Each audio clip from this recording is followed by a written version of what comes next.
Dear student, welcome back to our next class, Human Welfare, Chapter 8, Human Health and Disease. Today's topic, Adolescence and Drugs Alcohol Abuses. আজি মই কৈশোৰ কাল আৰু ইয়াৰ লগত জড়িত নিচাজাতীয় দ্ৰব্য আৰু মাদক দ্ৰব্যৰ অপব্যৱহাৰৰ বিষয়ে কম। Let's see, adolescence and drug alcohol abuse. Adolescence means both a period and a process during which a child becomes mature in terms of his her attitudes and beliefs for effective participation in society. কৈশোৰ কাল এনে এটা অৱস্থা যিটো সময়ত বা যিটো পিৰিয়ডত শিশুৱে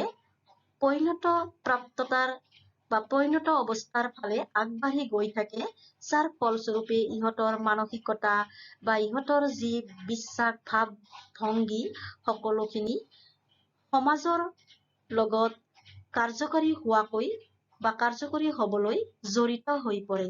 The period between 12 to 18 years of age may be thought of as adolescence period. সাধাৰণতে 12 পৰা 18 বছৰ বয়সৰ এই সময়খিনিকে কৈশোৰ কাল বুলি কোৱা হয়। In other words, adolescence is a bridge linking childhood and adulthood. আনহাতে আমি ক'ব পাৰো কৈশোৰ কাল হৈছে শৈশৱ আৰু যৌৱনৰ মাজত এটা ব্ৰিজ বা সাঁকো স্বৰূপ। Adolescence is accompanied by several biological and behavioral changes. কৈশোৰ অৱস্থাই কিছুমান জৈৱিক আৰু চাৰিত্ৰিক পৰিৱৰ্তন লৈ আহে। Adolescence thus is a very vulnerable phase of mental and psychological development of an individual. সেয়েহে কৈশোৰ অৱস্থা খুব স্পৰ্শকাতৰ সময় বা স্পৰ্শকাতৰ অৱস্থা যিটো সময়ত মানসিকভাৱে বা মনস্তাত্ত্বিকভাৱে যিকোনো এটা ইণ্ডিভিজুৱেল অৰ্থাৎ ব্যক্তি বিশেষে বিকাশ হ'বলৈ আৰম্ভ কৰে। Curiosity, need for adventure and excitement and experimentation constitute the common causes which motivate youngers towards drugs and alcohol use. Curiosity অৰ্থাৎ যিকোনো নজনা বস্তুৰ বিষয়ে জানিবলৈ অনুসন্ধিৎসু বা জিজ্ঞাসা, তেনেকে কিছুমান অস্বাভাৱিক কাম বা আশ্চৰ্যকৰ কাম বা এনেকুৱা উত্তেজনামূলক কামৰ প্ৰতি আকৰ্ষণ আৰু এক্সপেৰিমেণ্টেশ্যন বা যিকোনো কাম প্ৰামাণ্য সহকাৰে কৰা বা প্ৰামাণিকভাৱে কৰা, এই সকলোবোৰেই এই য়ংষ্টাৰ্ছ বা কৈশোৰৰ অৱস্থাৰ ল'ৰা ছোৱালীসকলক তেনেকে নিচাজাতীয় দ্ৰব্য বা মাদক দ্ৰব্যৰ বাবেও আকৰ্ষিত কৰে। A child's natural curiosity motivates him her to experiment. গতিকে শিশুৱে স্বাভাৱিকগতভাৱেই বা স্বভাৱগতভাৱেই প্ৰাকৃতিকভাৱেই নিজৰ জিজ্ঞাসুৰ বাবেই সিহঁতে যিকোনো বিষয়বস্তু পৰীক্ষামূলকভাৱে কৰিবলৈ বিচাৰে। This is complicated further by effects that might be perceived as benefits of alcohol and drugs use. Thus, the first use of drugs or alcohol may be out of curiosity of the experimentation. So, এই গোটেই বিষয়টো এটা খুব complicated জটিল বিষয়, কিয়নো এইটো সময়তে ইহঁতৰ যি ধ্যান ধাৰণা বা মাদক দ্ৰব্যৰ প্ৰতি ইহঁতৰ যি বিশ্বাস বিলিফ, এই সকলোখিনিয়ে ইহঁতক এটা পৰীক্ষামূলক বা প্ৰামাণ্যমূলকভাৱে কৰাৰ বাবে সিহঁতক আগবঢ়াই লৈ যায়। But later, the child starts using this to escape facing problems. কিন্তু পিছলৈ যেতিয়া কিবা কিবি সমস্যাবিলাক সৃষ্টি হয়, তেতিয়া ইহঁতে এইবোৰৰ পৰা কেতিয়াবা এস্কেপ কৰে বা আঁতৰি আহে। Of late stress from pressure to excel in academic or examination has played a significant role in persuading the youngsters to try alcohol and drugs. আকৌ পিছৰ পৰ্যায়ত দেখা গৈছে যে কেতিয়াবা মানসিকভাৱে হেঁচা বা কেতিয়াবা চাপ, অত্যন্ত চাপ বা কেতিয়াবা একাডেমিক পঢ়া শুনা বা পৰীক্ষা ইত্যাদি ধৰণৰ কেতিয়াবা অধিক যেতিয়া প্ৰেছাৰ পৰে বা চাপ পৰে তেতিয়াও কিন্তু এই ইয়ংষ্টাৰসকলে বা কৈশোৰ অৱস্থাৰ ল'ৰা ছোৱালীসকলে এলকহল বা মাদক দ্ৰব্য বা এনেকুৱা নিচাজাতীয় দ্ৰব্যৰ বাবে আগবাঢ়ি আহে বা এইবোৰ সেৱন কৰিবলৈ সিহঁতৰ আসক্তি জন্মে। The perceptions among youth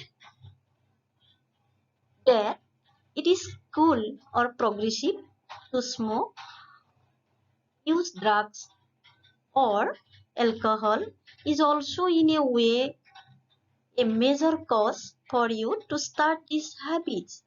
So এই ধ্যান ধাৰণাটোৱে সিহঁতক কি কৰে আগবঢ়াই লৈ যায় বা সিহঁতক কেতিয়াবা স্মক কৰিবলৈ সিহঁতক বাধ্য কৰায় বা কেতিয়াবা সিহঁতক নিচাজাতীয় মদ ভাং আদি দৰে সেৱন কৰিবলৈও সিহঁতৰ এটা অভ্যাস গঢ়ি তোলে আৰু এইবোৰ খুব স্বাভাৱিক বা এনেকুৱা খুব কুল মাইণ্ডত বা খুব মনে মনে সিহঁতে কৰিব বিচাৰে। Television, movies, newspaper, internet also help to promote this perception. কেতিয়াবা দূৰদৰ্শন বা চিনেমা, বাতৰি কাকত বা ইণ্টাৰনেট আদিয়েও বিভিন্ন ধৰণৰ এডভাৰটাইজ বা বিভিন্ন ধৰণৰ প্ৰমোশ্যন দেখুৱাই সিহঁতৰ এই পাৰচেপশ্যন ধ্যান ধাৰণা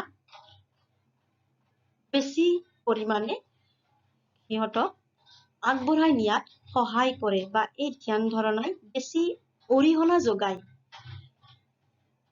Other factors that have been seen to be associated with drugs and alcohol abuse among adolescents are unstable and unsupportive family structures and peer pressures. So কেতিয়াবা অন্য কাৰণো জড়িত হৈ থাকে, কেতিয়াবা কাৰোবাৰ পৰিয়াল কেন্দ্ৰিক কিবা এনেকুৱা ধৰণৰ নিচাজাতীয় বা মাদক দ্ৰব্যৰ পৰিৱেশ পোৱা বা তেনেকুৱা ধৰণৰ যদি পৰিৱেশ সমাজৰ পৰাও কেতিয়াবা বিচ্ছিন্নতা বা আনচাপৰ্টিভ কোনো ধৰণৰ সহায় সহযোগিতা নোপোৱা বা অস্থিৰতা এনেকুৱা পৰিৱেশেও কেতিয়াবা ইহঁতক এনেকুৱা এটা নিচাজাতীয় দ্ৰব্য সেৱনৰ বাবে ইহঁতক আগবঢ়াই নিয়ে বা ইহঁতক এইবোৰৰ প্ৰতি আসক্তি জন্মোৱাত অৰিহণা যোগায়। Addiction and dependence. Because of the perceived benefits, drugs are frequently used repeatedly. এনেকুৱা ধৰণৰ ধ্যান ধাৰণা চিন্তা চৰ্চাই আসক্তিয়ে নিচাজাতীয় দ্ৰব্যৰ ব্যৱহাৰৰ বাবে ইহঁতে ৰিপিটেড বা সঘনাই আগবাঢ়ি আহে। The most important things which one fails to realize is the inherent addictive nature of alcohol and drugs. So আটাইতকৈ ডাঙৰ কথাটো হৈছে যে এওঁলোকে বা এনেকুৱা পৰ্যায়ত থকা লোকসকলে অনুতাপ বা অনুশোচনা কৰিবলৈ ইহঁতে অপাৰগ হয়। They fail to realize, ইহঁতে অনুতাপ কৰিব নোৱাৰে।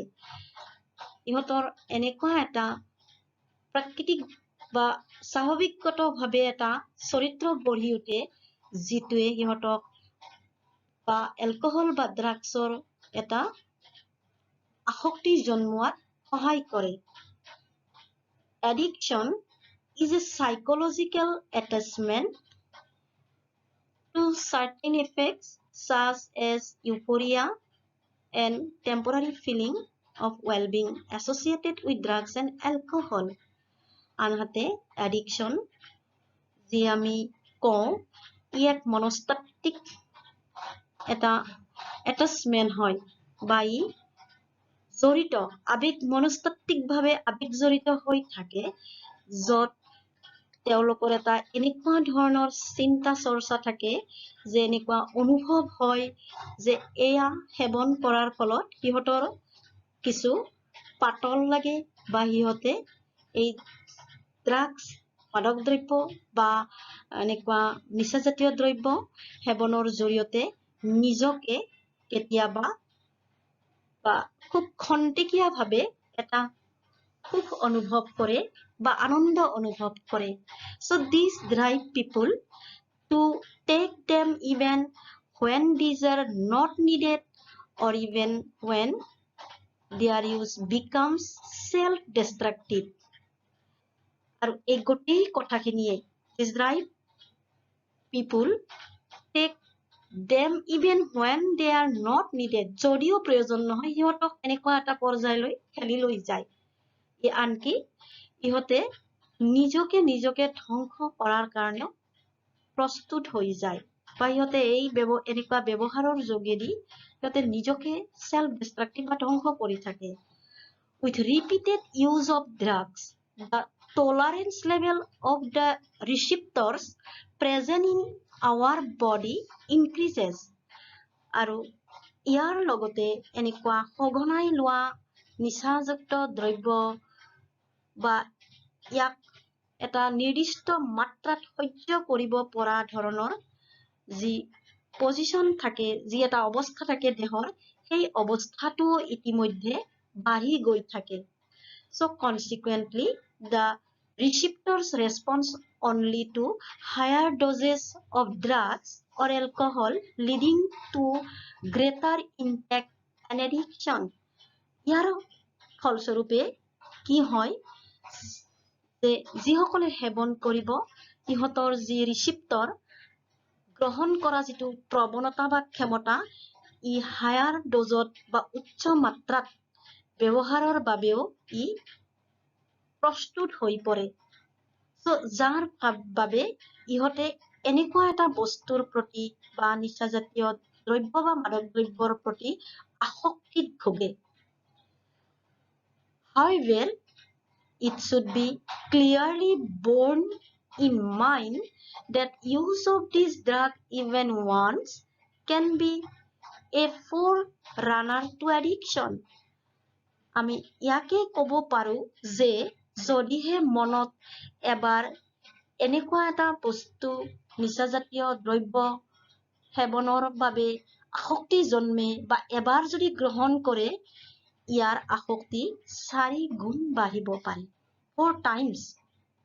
So does the addictive potential of drugs and alcohol pull the user into a vicious circle leading to their regular use, means abuses from which he may not be able to get out.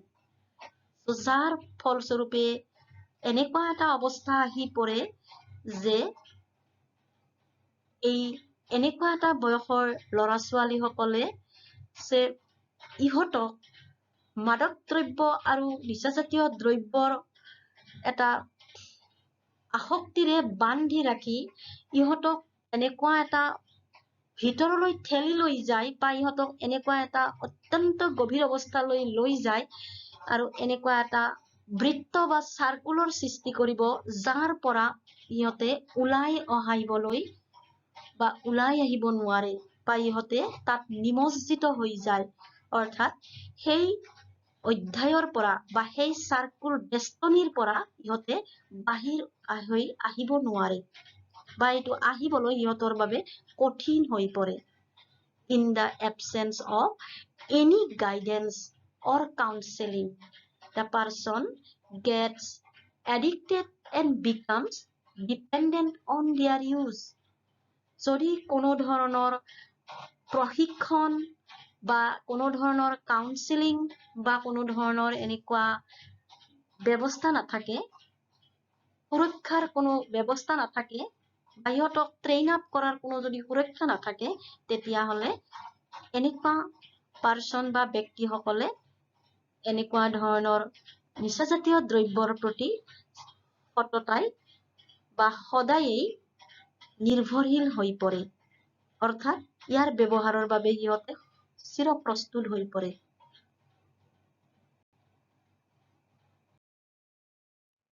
Dependence is the tendency of the body to manifest the characteristics and unpleasant withdrawal syndrome if regular dose or drugs, alcohol is abruptly discontinued. So, dependence এনেকুৱা এটা টেন্ডেঞ্চি হয় বা নিৰ্ভৰ যিকোনো বস্তুৰ প্ৰতি যেতিয়া এটা নিৰ্ভৰশীল হৈ পৰিব তো তেনেকুৱা এটা ধৰণৰ শৰীৰত প্ৰতিক্ৰিয়াৰ সৃষ্টি হয় আৰু ইহঁতৰ এটা এনেকুৱা লক্ষণ দেখা দিয়ে যাক কোৱা হয় যে উইথড্ৰয়েল চিনড্ৰম এটা এনেকুৱা ধৰণৰ ৰোগৰ দৰে হৈ যায় আনপ্লিজেন্ট উইথড্ৰয়েল চিনড্ৰম ইহঁত হ্যাপি নহয় বা ইহঁত সুখী নহয় তো এনেকুৱা ধৰণৰ অৱস্থাই দেখা দিব পাৰে পিছৰ পৰ্যায়লৈ This is characterized by anxiety, shakiness, nausea, and sweating. আৰু এনেকুৱা সময়ত এনেকুৱা কিছুমান ইহঁতৰ কেৰেক্টাৰ বা এনেকুৱা ধৰণৰ লক্ষণ দেখা যায় ইহঁতে হতাশাত ভুগিব পাৰে নহলে ইহঁতৰ কেতিয়াবা এনেকুৱা নুজিয়া অন্যমনস্ক বা ইহঁতৰ এনেকুৱা স্ৱেটিং বা এনেকুৱা ধৰণৰ অৱস্থাই দেখা দিব পাৰে which may be relief when use is resumed again অৰ্থাৎ আকৌ যদি পুনৰাই সেৱন কৰে এনেকুৱা নিচাজাতীয় দ্ৰব্য বা মাদক দ্ৰব্য যেন আগৰ অৱস্থালৈ ইহঁতে ঘূৰি যায় অৰ্থাৎ ইহঁতৰ আসক্তিয়ে ইহঁতক এনেকুৱা এটা পৰ্যায় লৈ যায় বা শৰীৰতো এনেকুৱা ধৰণৰ লক্ষণে দেখা দিব ধৰে যে ইহঁতৰ এনেকুৱা এটা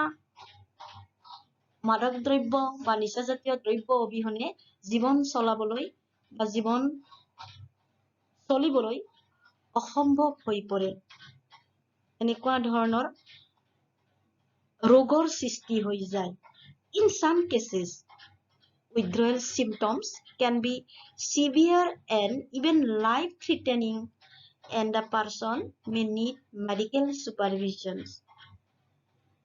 So, এনেকুৱা এটা অৱস্থালৈ যাব পাৰে যে এনেকুৱা withdrawal symptom কেতিয়াবা এনেকুৱা severe বা ভয়ানক অৱস্থালৈ যায় যে আনকি ইহঁতৰ যদি জীৱনৰ প্ৰতি ভয়াৱহতা আহি যায় অৰ্থাৎ এনেকুৱা ব্যক্তিসকলক যদি ইয়াৰ সেৱনৰ পৰা আঁতৰত ৰখা যায় ইহঁতৰ জীৱন বা ইহঁতৰ যি লাইফ জীৱনী শক্তিয়ে নিশেষ হৈ যোৱাৰ দৰে হৈ যায় এনেকুৱা সময়ত ইহঁতক মেডিকেল সুপাৰভিজন বা সম্পূৰ্ণ চিকিৎসাৰ প্ৰয়োজন হৈ পৰে তো তোমালোকে চোৱা কিমান ভয়াবহ এই ড্ৰাগছ বা মাদক দ্ৰব্যৰ যিটো আসক্তি ই শৰীৰত এটা পাৰ্শ্ব প্ৰতিক্ৰিয়াৰ সৃষ্টি কৰি গোটেই শৰীৰটোকে তাৰ ওচৰত কাবু কৰি তোলে So dependence leads the patient to ignore all social norms in order to get sufficient funds to switch to satiate his her needs. So এনেকুৱা এটা ডিপেন্ডেন্স এনেকুৱা নিৰ্ভৰ হৈ যায় যে ই এনেকুৱা ধৰণৰ অৱস্থা এটালৈ লৈ যাব পাৰে যে সমাজৰ কোনো ধৰণৰ নিয়ম বা যি সমাজৰ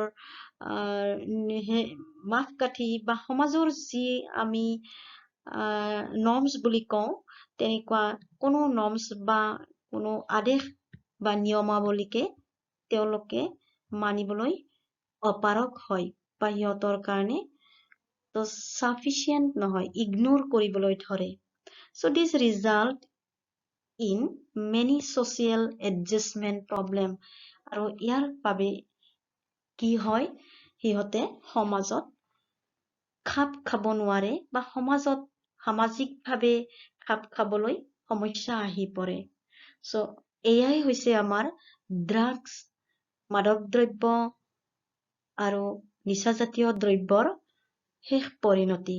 অৰ্থাৎ এনেকৈয়ে আমাৰ প্ৰজন্মক আক্ৰমণ কৰি এনেকুৱা মনস্তাত্ত্বিকভাৱে বিকলাংগ কৰি তোলে।